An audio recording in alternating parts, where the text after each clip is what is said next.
Hello, सभी को मेरा नमस्कार। मैं सूरज सर एक नई वीडियो में आपके साथ हूँ। आज हम स्टार्ट कर रहे हैं एनएमएमएस की क्लास, जिसमें हम करेंगे जो पहला चैप्टर है हमारा गति का मोशन। तो हम इसमें एक-एक की पॉइंट्स देखेंगे। जो बच्चे हिंदी मीडियम एनएमएमएस का एग्ज़ाम दे रहे हैं, उनके लिए ये क्लास है और इम्पोर्टेंट क्वेश्चन भी करेंगे इसमें और आंसर की भी बताएँगे। तो जो बच्चा क्लास में जुड़ जाए वो क्लास को पूरी देखें और एक-एक चीज़ें को समझें। हम एनएमएस के कंप्लीट जो टॉपिक्स हैं उनको करवाएँगे और उससे रिलेटेड इम्पोर्टेंट क्वेश्चन भी हम करेंगे। जो पहला टॉपिक है हमारा मोशन है, गति है।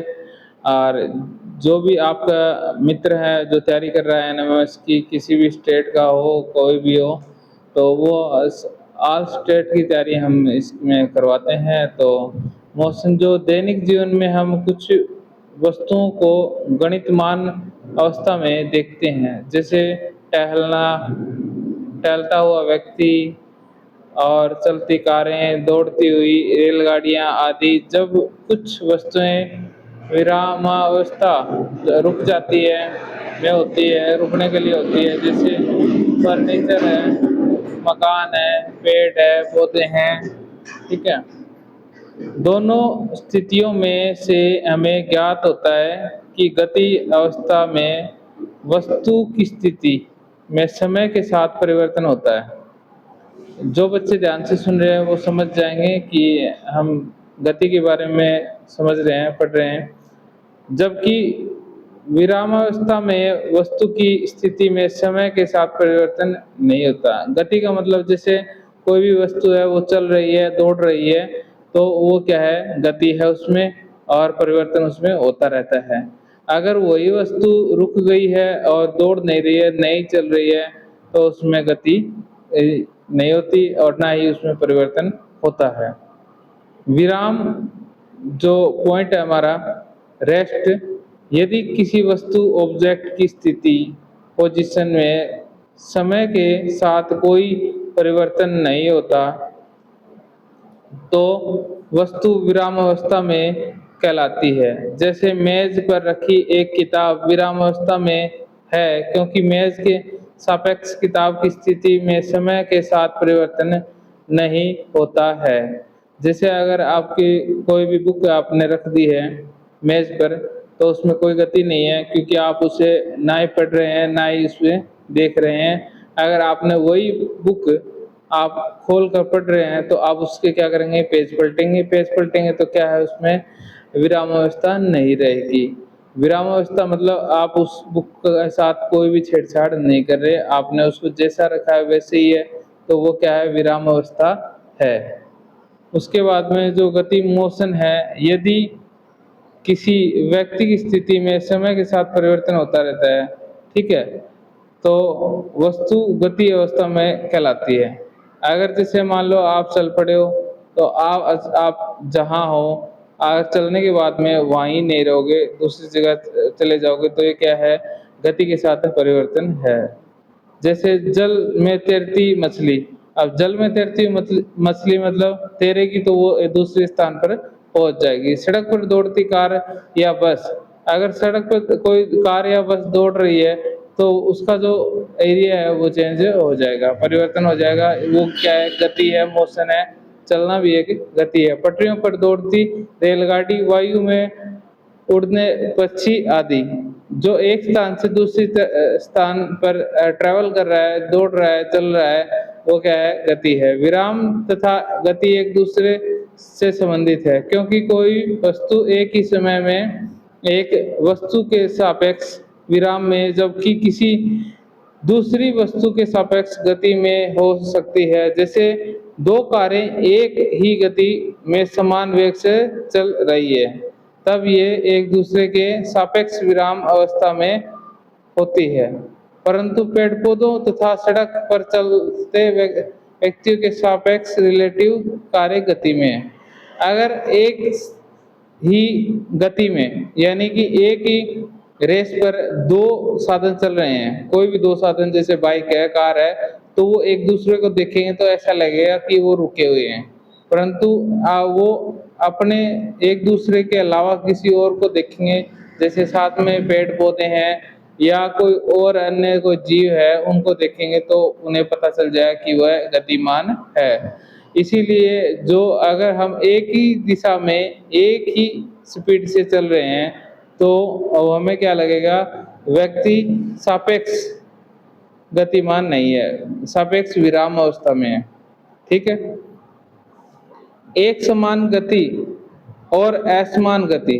एक समान गति यूनिफॉर्म मोशन, यदि कोई वस्तु एक नियत समांतराल में समान दूरी तय कर रहा है, जैसे दो दोस्त चले और दोनों ने 5 मिनट में 5 किलोमीटर बाइक से दूरी तय करी, तो वह क्या है, समांतराल में समान दूरी तय की है उन्होंने, मतलब उसी समय में दूरी उतनी ही तय की है, दोनों ने सेम दूरी तय की है, तो उसकी गति एक समान गति कहलाती है। जैसे कोई बस चालक प्रथम घंटे में 60 किलोमीटर तथा दूसरे घंटे में भी 60 किलोमीटर दूरी तय करता है, तो बस की चाल एक समान गति व्यक्त करती है। जैसे अगर कोई व्यक्ति 2 मिनट में 1 किलोमीटर चलता है और वो अगले 2 मिनट में भी 1 किलोमीटर चलेगा और उससे अगले के 2 मिनट में 1 किलोमीटर चलता है, तो वो एक समान गति हो गई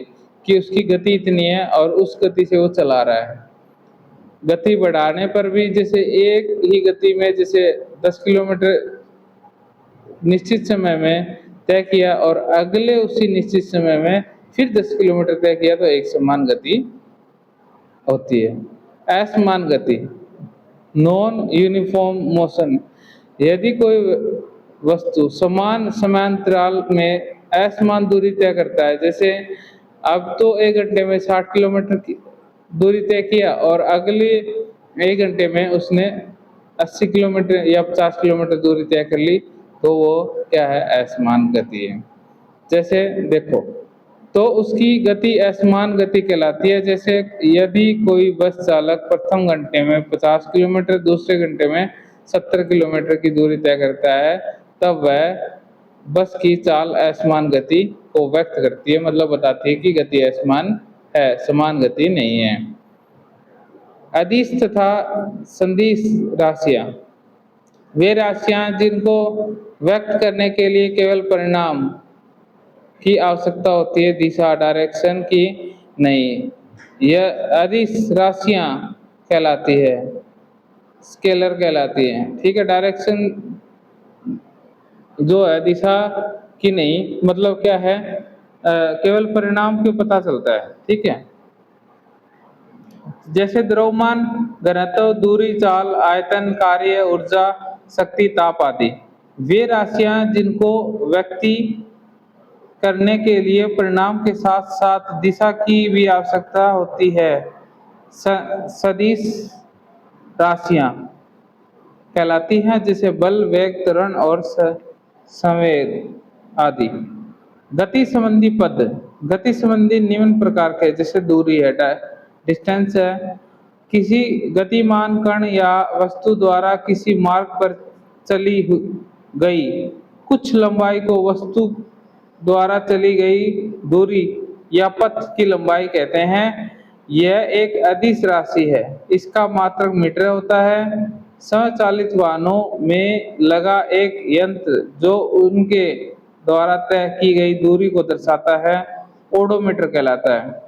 स्वयं चालक वाहनों में लगा एक यंत्र जो उनके द्वारा तय की गई दूरी को दर्शाता है, उसे क्या कहते हैं बच्चों, ओडोमीटर। तो ओडोमीटर का एक क्वेश्चन आ सकता है, इंपॉर्टेंट क्वेश्चन होता है। ओडोमीटर क्या होता है? विस्थापन, डिस्प्लेसमेंट, किसी गतिशील वस्तु की गति की प्रारंभिक तथा अंतिम स्थिति के बीच की न्यूनतम दूरी, उस वस्तु का विस्थापन कहते हैं। यह एक सदिश राशि है तथा इसका मात्रक मीटर होता है। दूरी और विस्थापन से संबंधित महत्वपूर्ण तथ्य, गतिमान वस्तु का विस्थापन शून्य हो सकता है, परंतु तय की गई दूरी शून्य नहीं हो सकती। अगर कोई व्यक्ति तय कर लेता है कि हाँ, इतनी जो दूरी है उसने उसको तय कर लिया है, यानी कि वो 60 किलोमीटर चलकर आ गया है, तो वो शून्य नहीं हो सकती। विस्थापन का मान धनात्मक, ऋणात्मक या शून्य हो सकता है। गतिमान वस्तु का विस्थापन तय की दूरी से कभी भी अधिक नहीं हो सकता। अगर आपने कोई चीज़ तय कर ली है तो उससे अधिक कैसे हो सकता है? वो तो एक मतलब फिक्स हो गया ना। चाल स्पीड किसी वस्तु द्वारा एकांक समय में तय की गई दूरी को चाल कहते हैं। जैसे 1 घंटे में 60 किलोमीटर दूरी तय कर ली तो वो क्या है? चाल है, ठीक है? यदि यह एक अदिश राशि है तथा इसका SI मात्रक मीटर सेंटीमीटर में है। चाल इसका जो चाल का सूत्र है वो चली गई दूरी और उसमें लिया गया समय। मतलब आपने 60 किलोमीटर तय कर लिया और उसमें 1 घंटे में तय किया तो वो चाल का सूत्र है। नोट: एक गतिमान वस्तु की चाल सदैव धनात्मक होती है, यह कभी भी ऋणात्मक या शून्य नहीं हो सकती। अगर कोई वस्तु चली है तो उसको वापस बैक नहीं हो सकता और ना ही वह शून्य कहा जा सकता, क्योंकि वो तो चल गया, उसका मान आएगा ही और उसका उत्तर आएगा ही। वेग वेलोसिटी गतिमान वस्तु के एकांक समय में निश्चित दिशा में चली गई दूरी अर्थात विस्थापन को वेग कहते हैं। इसे v से प्रदर्शित करते हैं। v वेग। वेग का फॉर्मूला क्या है? निश्चित दिशा में तय की गई दूरी, समय अंतराल, उसका जो बीच का लगने वाला समय है वो उसका ये सूत्र है। वेग का विस्थापन या समय अंतराल, विस्थापन बटे में समय अंतराल। वेग एक सदिश राशि है, इसका मात्रक मीटर सेकंड होता है। यदि कोई वस्तु एक सीधे पथ पर गति कर रही है, सीधे कोई चल रहा है, तब इसके वेग का परिणाम वेग वस्तु की चाल के बराबर होता है। वीडियो को पूरा देखें, पूरा देखने पर ही आपको वीडियो समझ में आएगी और एक एक जो इम्पोर्टेंट पॉइंट है वो आपको समझ में आएगा। त्वरण गतिमान पिंड के वेग में परिवर्तन की दर को त्वरण कहते हैं।